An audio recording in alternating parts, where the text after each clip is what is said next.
Assalamu alaikum. We shall begin with lecture 30 today, and in today's lecture the poet that we are going to study, as I mentioned earlier on, is called Dylan Thomas, and the poem that we shall analyze first has the title "And Death Shall Have No Dominion." Now the title of the poem explains itself, what would be the tone of the poem. But before we discuss the poem, we would like to see what kind of a poet he was. So who was Dylan Thomas? Now Dylan Marleys Thomas was born on October 27th, 1914 in South Wales. So he was a Welsh poet. He was born in 1914 and he died on November 9th, 1953 at St. Vincent's Hospital in New York City at the age of 39 only. You can see that he died young.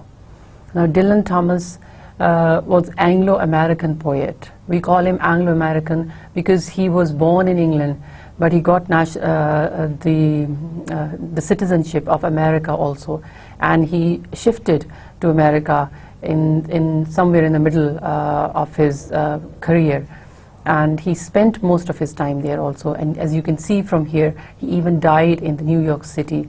So and he died quite young. He died at the age of 39. But in that short time that he was alive, he was able to catch the attention of many great poets, and he became famous because his work achieved fame even during his lifetime. Unlike his contemporaries, T.S. Eliot and W.H. Auden, Thomas was not concerned with exhibiting themes of social and intellectual issues. I have already mentioned it to you in the brief introduction, but here the comparison is drawn between him and Eliot and Auden. So he was not like Eliot and he was not like Auden. We shall also study Auden in the next lecture, but Eliot, if you are familiar with him, you must know that Eliot talked about the social issues, social and the political issues of his times. Auden, in a similar way, also talks about the problems of the time. So unlike these two poets, Thomas is more personal. He's more subjective. He displays his emotion. He likes to display the complex emotions that he hides within himself. So he's not concerned with exhibiting themes of social and intellectual issues. He is not bothered to talk about the social problems or the political problems, but because, as you can see from the shortness of his life, he, like Keats, he was more concerned in exploring his own emotions. So the third point is what describes his poetry. His writing with its intense lyricism and highly charged emotion has more in common with the Romantic tradition.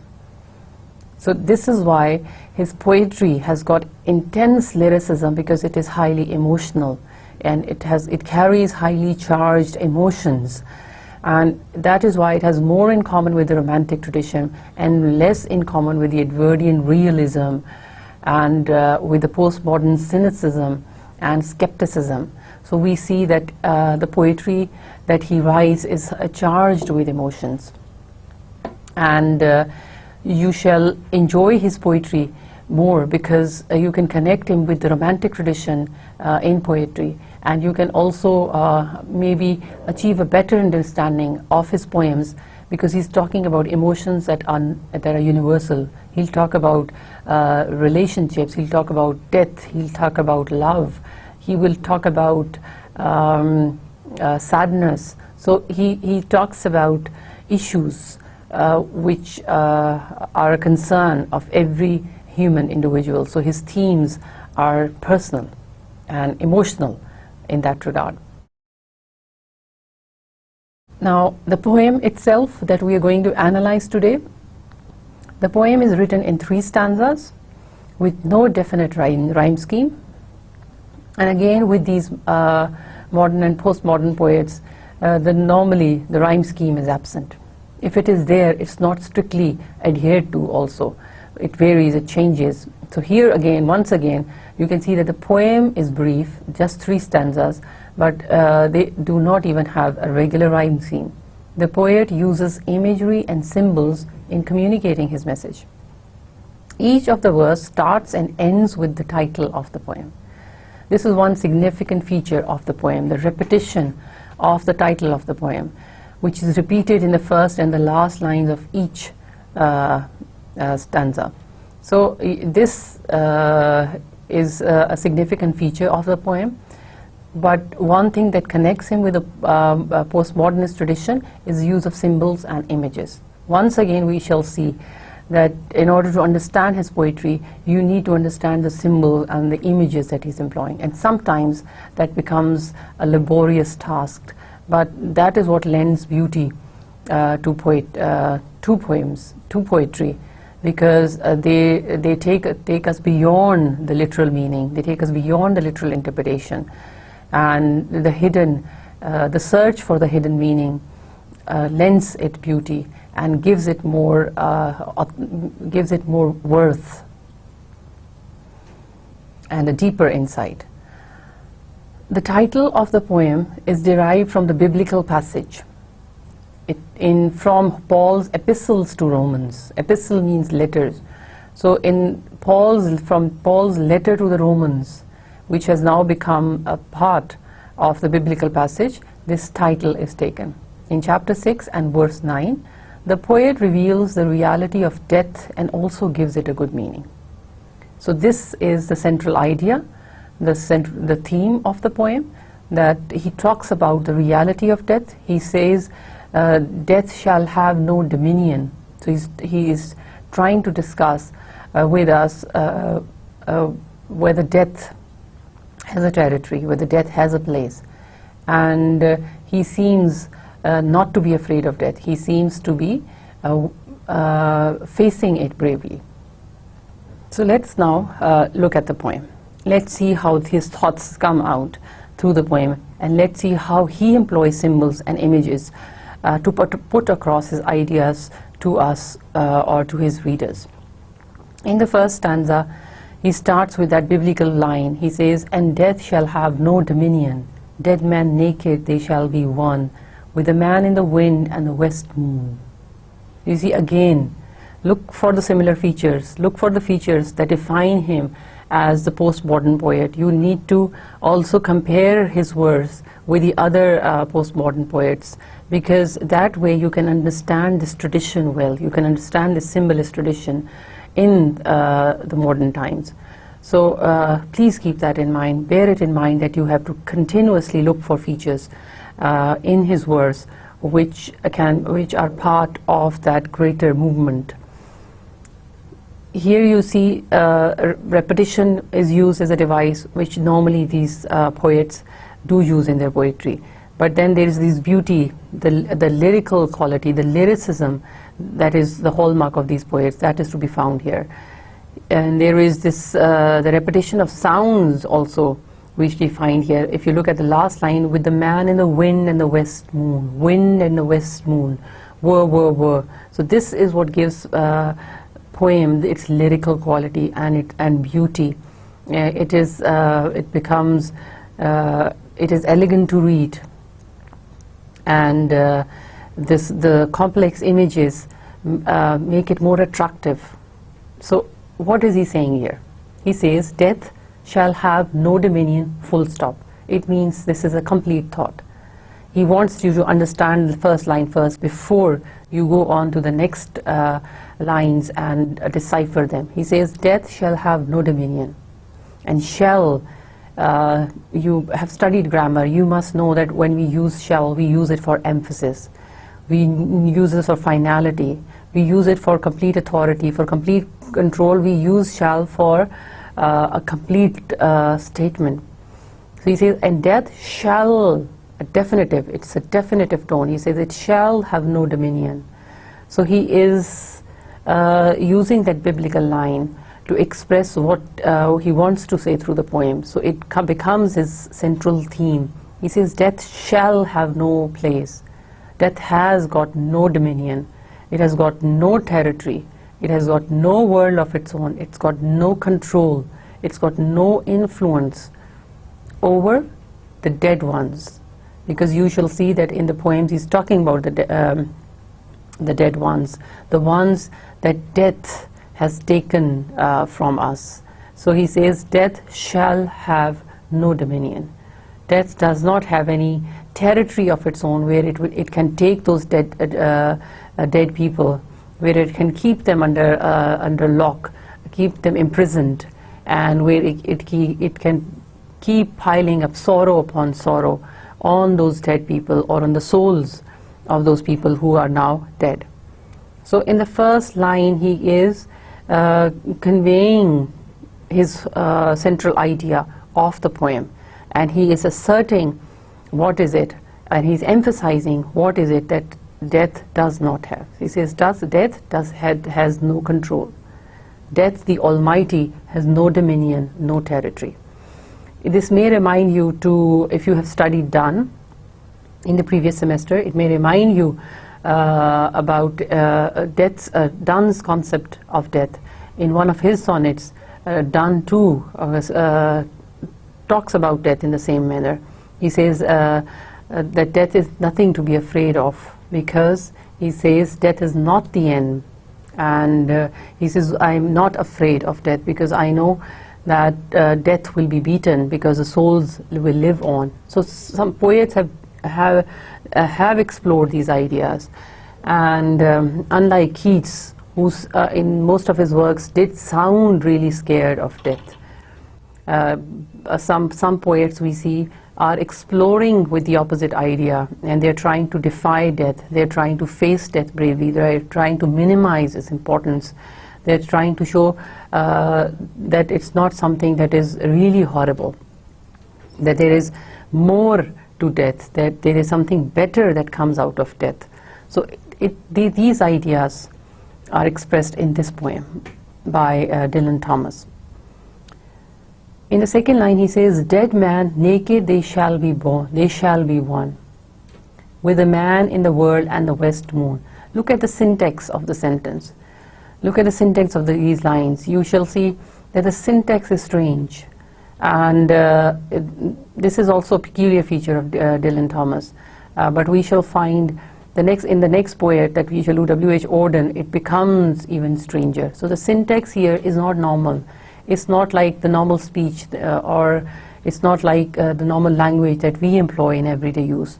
So it is this changed syntax, it is this what we can call an ungrammatical statement, an ungrammatical sentence that sometimes appears strange to us. And because of that strangeness, because of that new strange kind of syntax, we fail to understand what is the meaning of the poet behind those lines. But you have to understand that the syntax is there just to catch your attention, just to make you grapple at the meaning, and to work hard and to try and get beneath that syntax, that apparently wrong syntax, and find the true meaning. He says, dead men naked, they shall be one. There was no need to use they here, but he says, when bodies die, when men die, dead men become naked.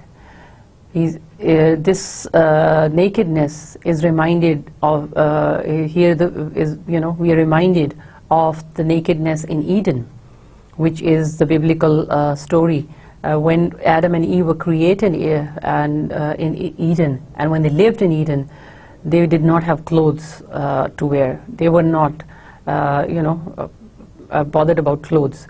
So this nakedness has to do with our purity. It has to do with the original birth, with our original self. So he says, once we are dead, we are once again naked, because we become our original selves. We become our true selves. And we are like we were at the time of our birth. Naked we came into this world, so when we leave this world also, we leave it naked. He says, dead men naked, they shall be one with the man in the wind and the west moon. So he says, all these dead men, he says, they are united with nature. He says, a man in the wind and the west moon.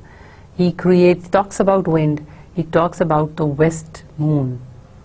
And it is peculiar that he uses west moon here, but it is to give you, this alliterative sound, the wind in the west, maybe. That is why he's added west moon here. But he says, then all these people who are dead, they become one with the wind. They become one with the west moon. They become part of the skies. They become part of the wind. So he says they do not go to any kingdom that is strange, that we have never heard of, but they become part of the nature. They live on. They are their presence can be felt in the wind. Their presence can be felt in the skies above. So they become one with nature. They don't disappear into some unknown, strange world. So death, in that sense, you can connect it to the first line when he says, death shall have no dominion. So death doesn't have a territory, it doesn't have a special place where it takes them to, or it doesn't have the control to force them leave this kingdom of ours, this world of ours. Another meaning that we can have from these lines is, when he says dead man naked, he means that when we are dead, the race and the skin color has no more meaning, because in the next lines he shall say, when their bones are picked clean and the clean bones gone, they shall have stars at elbow and foot. Though they go mad, they shall be sane. So when their bones are picked clean and the clean bones gone, he says when the bones have no flesh or skin left on them. You know that this color of the skin that we have, it is this that makes,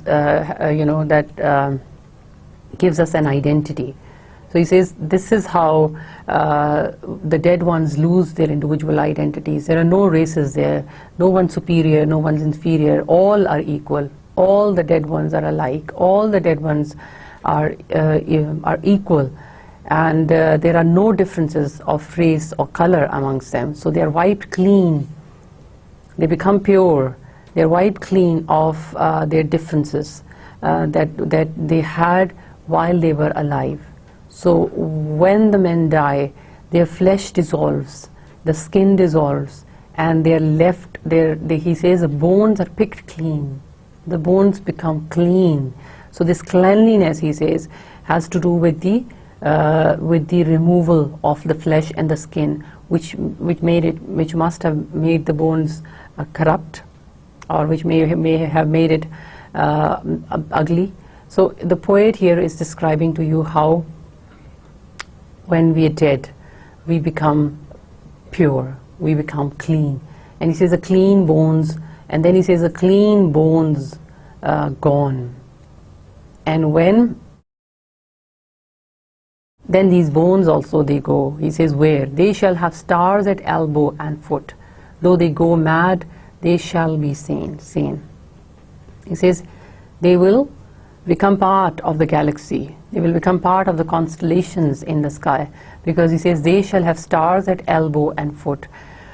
If you've studied Greek myth and if you've studied the cosmology, if you've studied about the movement of the stars, if you've studied about the directions and of the stars, and if you've studied about the constellations in the sky, you must know that in Greek myth, they are their gods, the Greek gods and goddesses. They assume shapes, and there's those constellations in the sky. They represent a certain Greek god, an image of a certain Greek goddess. So most of these constellations in the sky, they basically represent sometimes an elbow of a Greek god, sometimes a leg of a Greek god, sometimes a sword of a Greek god, sometimes a head of a Greek goddess. So those constellations in the night sky, they are representative of the souls of the Greek gods and goddesses. So it may be the poet has taken the idea from there, but he says when they're made clean and they're made pure, where do these dead ones go to? They become part of the galaxy. They become part of the constellations. They form constellations, he says, because there are stars at elbow and foot. Though they go mad, they shall be sane. And then he says they will become wiser. when they are dead, they are wiser now, because they are made pure, because their emotions now have left them. So although in this world they were going mad, in this world they were troubled by problems, by sorrows. So he says they were going mad, but after death they shall be sane, they shall be wiser, they shall be able to look into the actual things with more clarity and with more understanding. You can compare it to how Keats describes the change in the other world. He also says that when he escapes into the world of the nightingale, from that other world he also tells us that in that other world he also becomes maturer and saner, and he can understand the true nature of the things better, and even death appears less daunting to him in the world of the nightingale. So the same idea is explored here, but you see he does it in a very different manner, in a very different style, employing a very different kind of a verse, and a very musical and lyrical verse. And there is the simplicity of the verse is contrasted with the complex images that he uses. And then he says, though they sink through the sea, they shall rise again. Though lovers be lost, love shall not, and death shall have no dominion. So we come to the close of the first stanza. He says, although they sink through the sea, they shall rise. A new image now is created before our eyes. Now he's talking about the sea. And he says, although they sink through the sea. Now because the sea here, it's an image, but we know that these poets are following the symbolist tradition. So sea must be a symbol here. So here it must be a metaphor. So he says the sea, if they sink through the sea, they shall rise again. He uses this idea, the metaphor of sea, the symbol of sea, because he wants to talk about the sinking. He says that these dead ones, their souls, they sink into the sea like the disappearance of a ship into the depths of the sea, but then it re-emerges once again, it rises once again somewhere else. So he is talking about the experience of sinking and then rising. But what he means is that although they disappear from this world, they disappear from this world, and they disappear from our eyes, their presence we can never feel again and enjoy again. But he says they rise again in some other world.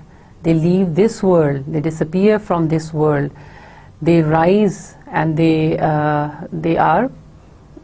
live another life in another world. Only we are not aware of them. And though lovers be lost, love shall not. And then this is his message before he concludes this stanza. And he says, this is why, although men may die, although they may die, and their presence may never be felt again in this world of ours, but their names shall live on. But they shall live on in the memory of the loved ones. They shall live on in the memories of their friends. So in a way he says death is defeated in these two ways. In the first line he says, although they sink in this world, he says they rise in another world, in another territory, in somewhere else. Like he tells us in the previous lines, they become part of the galaxy, the sky, they become part of the constellations, and he says they become part of the wind and the nature. But then he says the other idea is that although they are not physically here anymore, but they live on in the memories of people. So in these two ways he says the dead ones are able to defeat death. And that is why he says in the last line again, and death shall have no dominion, because he's explained to you how death will have no control, will have no power, will have no influence, although it thinks it is all powerful. So in other ways he's saying that death is a victory. It's not a defeat, but it is a victory. It is a victory because the tales and the memories of the dead ones remain. So lovers may be gone out of this world, but their love shall always be talked about. In the second stanza, the poet explores the ideas further. He says, and death shall have no dominion, full stop. Again he starts with the same emphatic line and then says, under the windings of the sea, the lying long shall not die windily. Look at the repetition of sounds. Under the windings of the sea, the lying long shall not die windily. So this is the beautiful lyrical quality of his poem that we talked about earlier. So he says, when they are under the windings of the sea, he's now talking about sea. He creates for us the image of the sea and the bottom of the sea, which he describes as a graveyard for the dead ones. He says when they are lying dead in the graveyard of the sea. Now this is again an interesting image that he creates. He's telling us that the place where these dead ones go to, it's under the sea. It's beneath the waters that they lie. Above them is the sea and the water all around them. So he says, in that graveyard of the sea, they don't lie for long. They shall not. He says, again he uses the word shall. They lying long shall not die. He doesn't say they do not lie long, but he says, they look at the syntax. They lying long shall not die windily. He says, but although the wind he describes, the windings of the sea, he's describing the movement of the sea, but he says, they shall not die windily. Twisting on racks when sinews give way, strapped to a wheel, yet they shall not break. Faith in their hands shall snap in two. He says, the twisting on racks when sinews give way. These people were dead in their life in this world of ours. They suffered a lot. They were made to twist a lot. They were made to go through a lot of pains. They were strapped to a wheel, meaning he says they had to go through a lot of suffering in their time. The idea of the wheel is of a turning wheel is the concept of the turning, changing time. So he says time was also cruel to them. The wheel of time has tested them and tortured them. But he says, yet they shall not break.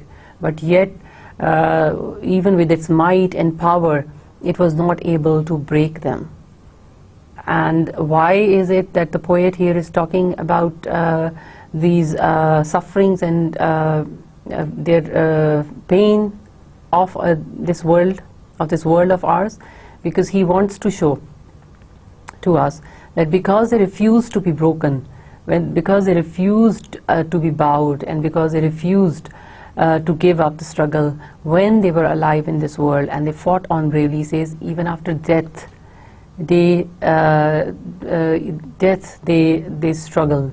Even after death, they are struggling to live on. So he says they are brave people. They faced problems and worries and tensions and sufferings in this world here. So in that world also, he says, the winding of the seas will not torture them. The windings of the seas will not be able to drown them forever, will not be able to imprison them forever, will not be able to break them, because that is why he says these dead bodies are seen sometimes by other people. Their ghosts, the souls appear before others sometimes, and so sailors or marines upon the seas are sometimes able to see them as they come before them in the shape of some marine or another mariner, or in the shape of other sailors. Faith in their hands shall snap in two. When he says this, what he means is that faith in their hands their faith is going to lead them on.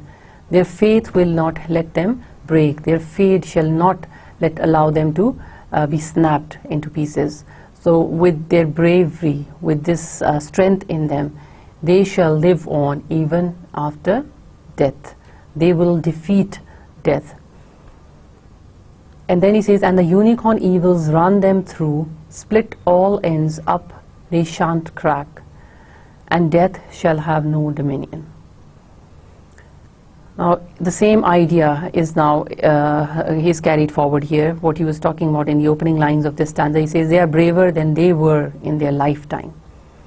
And he talks about the unicorn. He says the unicorn is basically in the European folklore, it's a white house, and it's got, from its forehead comes this spiraling horn. The horn is projected from his forehead, and because of its white color, it is because silver white color, it is a symbol of purity and grace and innocence.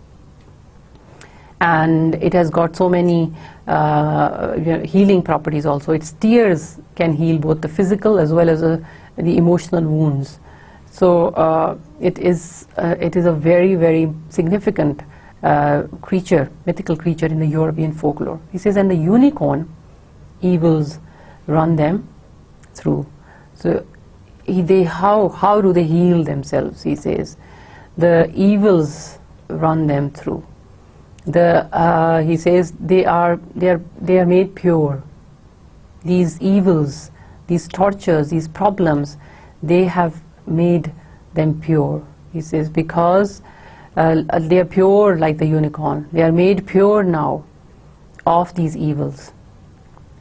The evils try to run them down. The evils, the problems, the tensions, the tortures, the worries, they try to run them down. They try to overcome them. But he says, but as a result of that, they have now achieved purity. They have now achieved grace. They have now achieved innocence. Split all ends up, they shan't crack. And he says, they will use all their might. They will use all their power, but they will not crack. They will not bend. They will not be defeated. And then he repeats the line that death shall have no dominion. So in this stanza, the poet talks about how brave these souls are. Even when they are dead, they're still fighting death. They're still fighting the problems and the worries and the tensions of their previous lives. But nothing shall keep them down. Nothing shall keep them dejected for long. They will fight for themselves. And he compares them to the unicorn. He compares them in the previous stanza to the stars, to the moon. So he is comparing them to these pure objects and these pure creatures to show that now they are innocent and they are pure and they have earned it because of their sufferings, because of their tortures of the world. They have now become pure and they have now become graceful. In stanza 3 he says, and death shall have no dominion. No more may gulls cry at their ears or waves break loud on the seashores. He's still talking about the sea. He says death shall have no dominion, full stop. So again he emphasizes the same idea. Death has no control, no influence, no power, no territory. No more may gulls cry at their ears or waves break loud on the seashores. He says at their ears, they are no more part of the physical world. They cannot hear when standing at the seashore, they can't hear the cries of the gulls, the seagulls. He's talking about these birds with long legs, and these are the seagulls, and they eat fish. He says the cries of the seagulls they will not be able to hear, or waves break loud on the seashore. They will not even hear the waves breaking on the seashores loudly. So they are no longer aware or part of the natural world. They're not part of the physical world of ours. Where blew a flower, may a flower no more lift its head to the blows of the rain, though they be mad and dead as nails. A very complicated imagery again. He says, where blew a flower, may a flower no more lift its head to the blows of the rain. Now he is again talking about their bravery. He's talking about their fight to, he's talking about their struggle to continue fighting death and to achieve victory over death. And how can they have victory over death, and that is by not letting their hopes down. That is by not being overcome with forgetfulness, with dejection, with sorrow, and with despair. He says, where blew a flower, may a flower no more lift its head to the blows of the rain. He says, they will go, they are at a place where blew a flower. He says they are no more part of the physical world. In the previous two lines he said that they are no more part of our physical world. They cannot hear the seagulls, they cannot hear the waves crashing against the rocks on the seashores. He says they will go where the flower blows, and may a flower no more lifts its head to the blows of the rain. And they've gone to a place where the flower has no more got to face the blows of the rain. He says in this world they were like flowers. They were like these flowers which had to experience the blows of the rains. They were like that open and blooming flower which had to face the torrent of the rain, when rain hitting against them, trying to destroy them completely, trying to break them completely, trying to bend them completely, trying to scatter their petals away, trying to take their beauty away. So he's comparing them to flowers here. And he says, but in that world, or wherever they are, they are like flowers where they no more will have to face, or they will no more have to stand up to and face the worries or the torrents of the world, the tortures of the world, the pains of this world.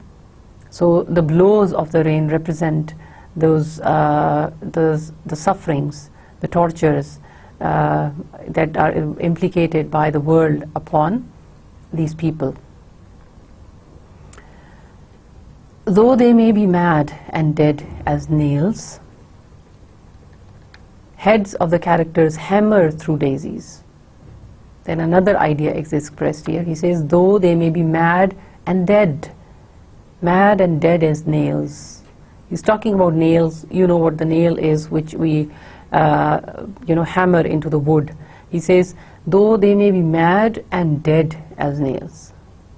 Now nails, we know we can call them dead because we know that they don't feel the pain. When you hammer them into the wood, their feelings are dead. So he says, though they may be as dead as the nails, or mad. He calls them mad because the nail offers itself to the hammer and it allows to be hammered. So he says, although they may be mad and they may be dead as the nails, they may be mad because they allowed death to overcome them. They allowed death to take them from this world, from us, and their feelings and emotions may now be as dead as nails. Heads of the characters hammer through daisies. He says, but they are like the heads of the characters that hammer through the daisies. But look at the imagery that he's creating now. He's talking about the daisy flower. The daisy plant is white and yellow in color. It's got white, beautiful petals, outer petals, and the inner ring contains tiny yellow petals. So the daisy petal is often compared to a sun.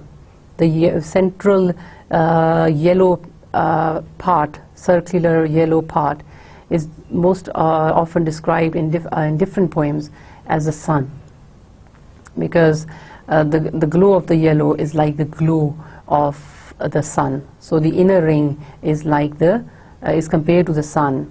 So he says, and another significant thing about the daisy is that they bloom in early dawn, as the dawn breaks. So, and they are also a symbol of purity because of their white color.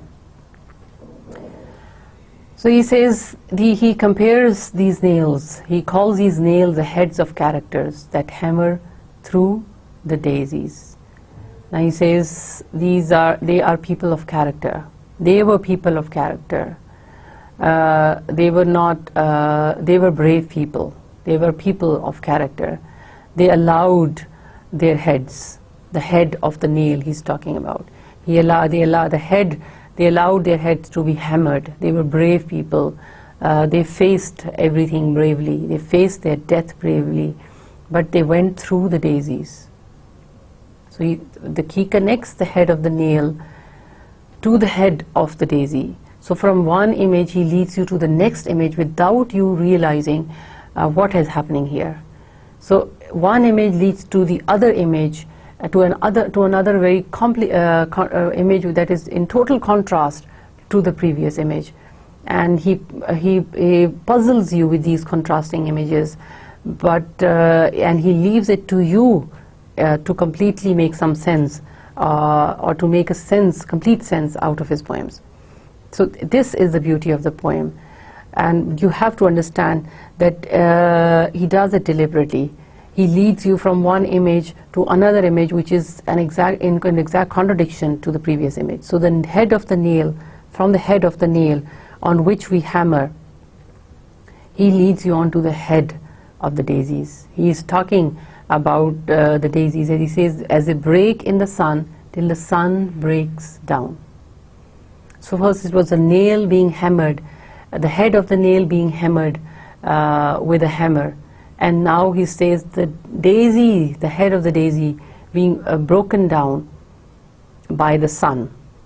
So he says, just like the nail is brave and it stands firm, it holds its ground, and he describes it as mad. But he says, in the same way, these daisies, they break in the sun till the sun breaks down. The daisies are the first one to bloom. They're the first ones to open up, and they're the first ones that appear as the darkness disappears and light comes into this world. He says, so these daisies, they break the sun down with their energy for life, and with their seriousness, with their strength. They break down the sun. The sun sets eventually, but the daisies, they look proudly up into the sky, and they're able to hold their head, and death shall have no dominion. Again, he re-emphasizes that like these, like the nail, like the nail is able to put up to the hammer, and the daisy to the sun, and they do not break down. He says, in the same way, these souls are brave. They faced a lot in this life, but they were brave. They held on. So in the other life now, they will be rewarded. They are rewarded. So this is how the poem ends. So let us see. Let's give you a brief summary and analysis of the poem. The poet in this poem celebrates the eternal strength and undying nature of the human spirit. This was what the whole poem was about, and you saw it all through the poem. He's talking about how human spirit has got eternal strength, how it keeps on fighting. It fights, the human spirit fights in this world, but the fight continues even in the other world. So it doesn't just it did not allow itself to be bowed down with problems and under the negative forces of others. It does not let itself be bowed down in the other world. Like he gives you the images of the sea, and how under the sea or beneath the sea they don't allowed to be kept imprisoned by the sea. They live like free souls, and like he talks about the nail and talks about the daisy flower. He says, so they have got this eternal strength, and they have an undying nature. So death is not a victory. Death has no dominion, because the human spirit is eternal, because the human spirit is undying. For him, death has no real victory over the life of man. The spirit of the dead still lives on. The dead also live in the memory of their loved ones. So this was the theme of the poem. The poem you saw pays tribute to the undying and eternal strength of the human spirit. The same line is repeated. It is because of this strength that death does not claim ultimate victory over humanity. So the idea is the same, but I rephrased it in different manner.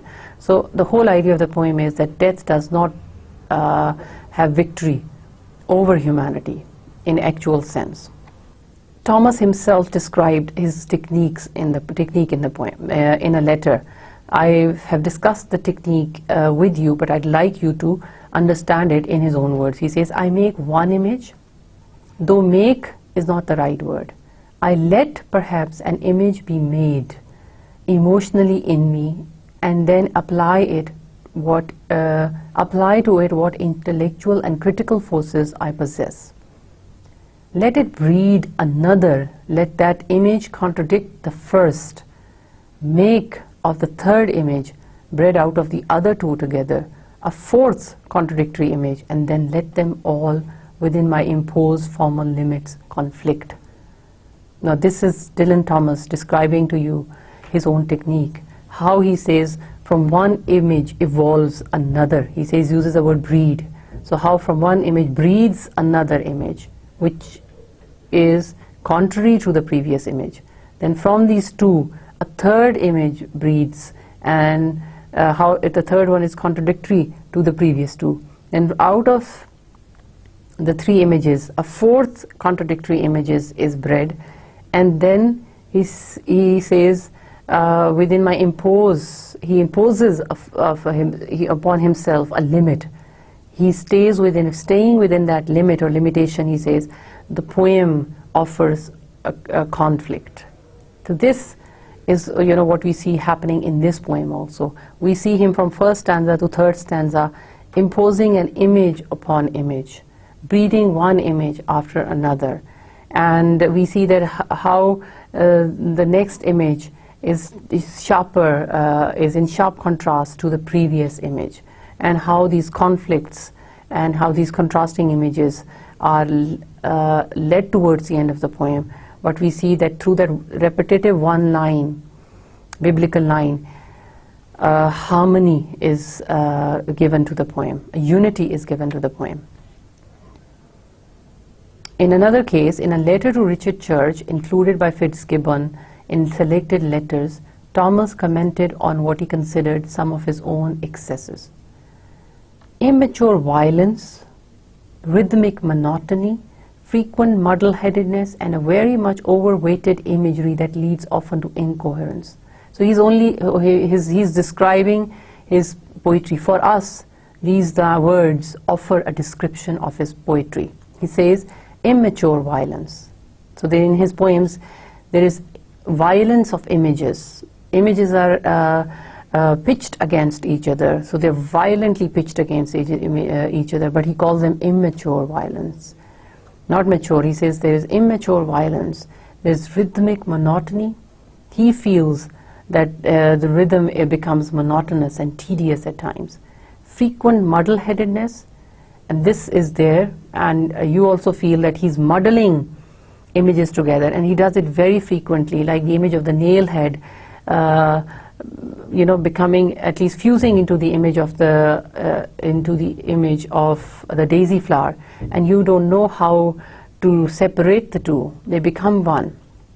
So there is this muddle-headedness and a very much overweighted imagery that leads to incoherence, and he himself felt that because of this too much imagery, his own poetry becomes incoherent, loses coherence, loses balance, loses harmony. Similarly, in a letter to Glyn Jones, he wrote, my own obscurity is quite an unfashionable one, based as it is on a preconceived symbolism, derived, I'm afraid all this sounds woolly and pretentious, from the cosmic significance of the human anatomy. Now he links his technique, he links it to the whole human phenomena, to the human anatomy in fact. He says, although I am obscure, I know this. I am aware that my poetry is not easy to understand or easy to interpret. I'm aware that the complex images that I put forward are difficult to decipher. There is muddle-headedness and there is overweighted imagery. So he says, I am aware of all these. I'm aware of the symbolic violence in my poems. But he says, I derive it all, or it comes from the cosmic significance of the human anatomy. He says, such is the human anatomy. And I have derived it also from, and it reflects and represents the human anatomy also. This is how humans are formed, humans are made up of. So he says these complex symbolism that we find in his poems is a result of the complex individual that man is, or human that a man is. So this is his own justification also, but for you as students it is important because it gives you an insight into his poetic style. You understand his style better because he is describing to you in his own words what technique does he use when he's writing poem. There are certain critical reviews on Dylan Thomas also. About Thomas's work, Michael Schmidt writes, there is a kind of authority to the word magic of the early poems. In the famous and popular later poems, the magic is all show. If they have a secret, it is the one we all share, partly erotic, partly elegiac. The later poems arise out of personality. So Michael Schmidt has compared his early and the later poetry, and he says that his later poems are more famous because they are more personal. Like James Joyce before him, Dylan Thomas was obsessed with words, with the sound and rhythm, and especially with their possibilities for multiple meanings. So we see his obsession. We see that he's obsessed with sounds and rhythms, but we also see that he's obsessed with words. He's playing around with words. He's changing the syntax also. So words are important, and he's using these words and jumbling them and against each other so that he can give multiple meanings. This richness of meaning, and often illogical and revolutionary syntax, and catalogues of cosmic and sexual imagery render Thomas's early poetry an original and difficult. And this is why he's a truly original poet, because he introduces his own kind of poetic style. He introduces a new syntax, a revolutionary syntax, as we've seen, which it may be ungrammatical for us. It makes his poems incoherent. It makes his poems obscure for the readers, but yet it is an individual effort on his part. It describes his poetic style, creativity, and technique. And we see that he employs a lot of cosmic and sexual imagery, and the cosmic imagery was prominent even, was powerful in this poem that we just studied. So it all makes, sometimes it makes no sense. It becomes illogical. So you can also interpret his poems, his poetry in various manners, depending upon what meaning it suggests or conveys to you. But you have to talk about the images as they are linked to each other, or as they develop out of each other. So this was the one major poem that I thought I should do with you in this lecture. There is also one very short poem, one very brief poem that I'd like to make part of this lecture. But it is a beautiful poem. It is a beautiful example of Dylan Thomas's lyricism, and yes, of his obscurity. So let us do this short poem, and I'm sure that you will enjoy the poem, because I'm not going to waste much time over critical analysis of the poem. I would like to leave it to you to enjoy the beauty of the poem, and to enjoy the lyricism of the poem, and to enjoy the multiple interpretations that may arise in your mind when you make your understanding of the poem. So the title, look at the title of the poem. He says, Clown in the Moon. Clown in the Moon. Look at the strange idea that he has given you, and the images, the contradictory images, as he tells us himself, that one image is derived from another image, the previous one. So clown, and where is the clown? In the moon.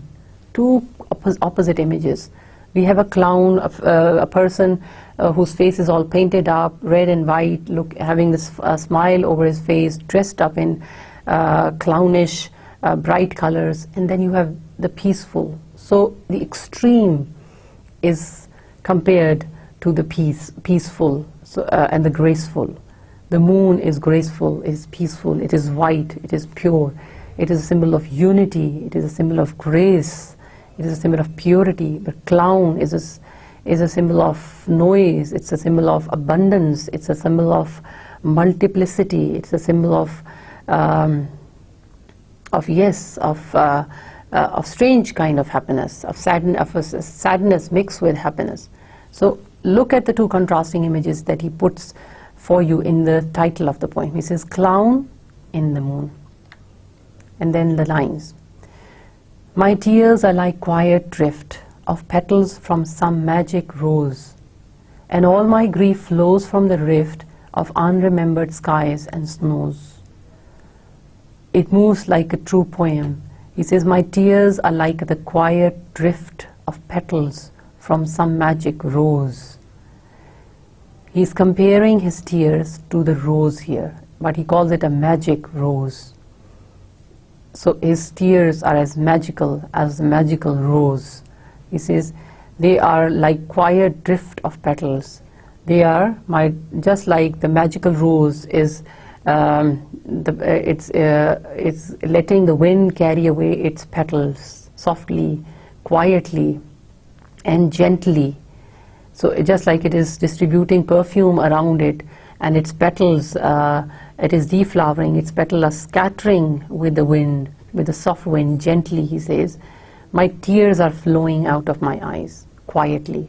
So like the tears, the flowing of the tears is compared to the scattering of the petals. The tears are compared to the magic rose. And then he says, and all my grief flows from the rift of unremembered skies and snows. Look at the beauty of the lines. And then he says, I'm feeling sad, I'm crying because of grief. The tears are coming down my eyes because I am feeling sad. I have a pain in my heart because there is grief inside me. And this grief, he says, is then now grief becomes a river. The grief becomes a fountain. It's like a stream which is coming out of this cleft in the mountains, cleft in the stones, from the gaps in the stones. So the grief is like the stream or the river flowing out of the gaps from the rocks. He's comparing it, his grief, to and the flow of grief to the river and the flow of the river. But he says, of what? Grief of unremembered skies and snows. The unremembered skies and snows. Skies and snows may be the reference to the time. He's talking about other days, a different sky and a different snow. So he says, the grief flows because he's now remembered some days which he had forgotten. So his memories are arousing this sorrow and this grief. I think that if I touched the earth, it would crumble. It is so sad, so unbeautiful, so tremulously like a dream. Beautiful lines these are. He says, I think that if I touched the earth, it would crumble. It is so sad and beautiful, so tremulously like a dream. So he is feeling so dejected, so sorrowful at the moment, that even the reality appears to be like a dream to him. He is in that state of mind. He says, I feel so unreal at the moment. I feel so much, distanced from my real surroundings, from the real world, from where I am, because he's so lost in his memories. He says, I feel that even if I touched the earth, it would crumble. It would disappear. It would break. It is so sad and so beautiful, so tremulously like a dream. And what is sad? You think he's talking about the earth here?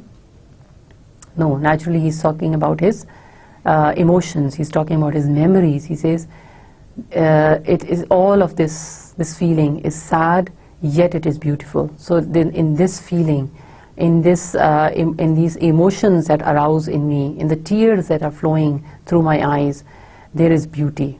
Although there is sadness, but the poet, because he is reminded of those memories of his past, he says they are beautiful, at the same time they are sad. So tremulously like a dream, and tremulous means a shaking, and he says they are so much like a dream. They are so much like a dream. So you can interpret the poem two ways. It's a beautiful poem. He says he may be talking about something, some memory of the past, cherishing it and feeling sad because of it, and describing to that that memory as a dream.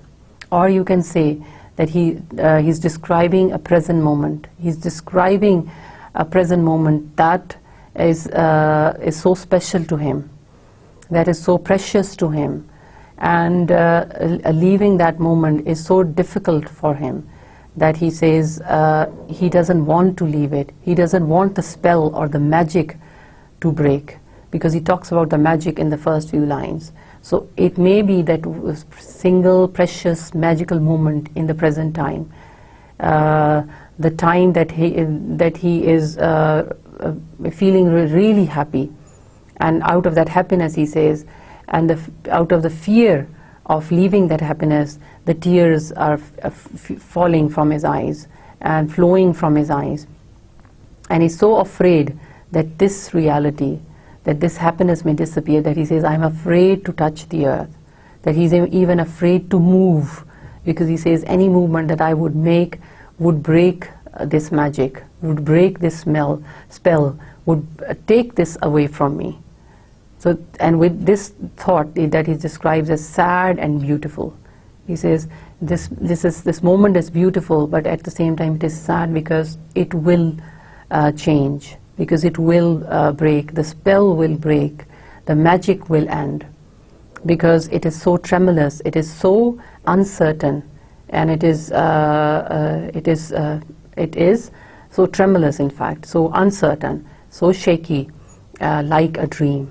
So the beauty is because he says it's more like a dream. It is so beautiful that is more than real. It is more like a dream, but again with the word dream, the idea of temporariness comes. So he may mean that this dream, if it is a dream, it is a dream, it will end soon. So it is not going to hold on. The poet cannot hold on to it, and that is why the tears are flowing from his eyes. So you can, I have given you two interpretations of the poem. You can have any other interpretation that you can bring to the poem. Now the title I discussed with you is strange. The clown always wears a smile on his face, yet he's not happy. This clown that the poet has represented in the poem, it is not happy. The tears are flowing from his eyes. Remember the clown in the moon was the title. So the moon is a dream. Moon is a dream world. It is a symbol of the dream world. It's the symbol of unreality. It's a symbol of strangeness. It is mystifying. It's a symbol of happiness and peace. So he says the clown, which wears motley colors, bright colors, it is this clown, he says, he's contrasted with the moon, and this clown is not feeling happy when he's in the moon, when it is in that dream shape, because he says he knows that it will end, because he knows that it is not lasting, because if the moon represents the dream, the dreamy world, the clown is aware that it will not last long. So the clown is crying. And that is why, maybe if you think carefully, that is why Thomas describes this man as a clown. He's a clown because he makes those who are sad, he makes them happy. But this same clown is unhappy himself. The clown is a painted mask for happiness that hides a saddened heart of memories of the past. And then he also fears that his present too will soon become a sad, forgotten memory. So there is this fear of dream coming to an end. That is a central part of the poem, and that is at the core of the poem. But I just wanted to introduce to you to this lyricism of Dylan Thomas, and to the complex imagery that he creates in his poems, and to the juxtaposition of contradictory images in his poetry, and his elusiveness, and his ability to not openly and explicitly bring out his emotions. But as I described to you in the beginning, that Dylan Thomas' poetry is marked with intense emotions, and we saw that in the two poems. He is highly intense, his emotions are intense, and he uses complex symbols to express his emotions. He makes them muddled, he deliberately does it, as he tells us. So these are the great characteristic features of Dylan Thomas's poetry. I hope you've enjoyed his work, though it may become tedious for students, but his poetry has got a lyricism, and the strangeness that he gives to his poems lends it beauty. So with this, I come to the close of this lecture. In the next lecture, we're going to study another poet and his other works. So I shall take leave from you now, and we will meet again in the next class. Thank you and good day.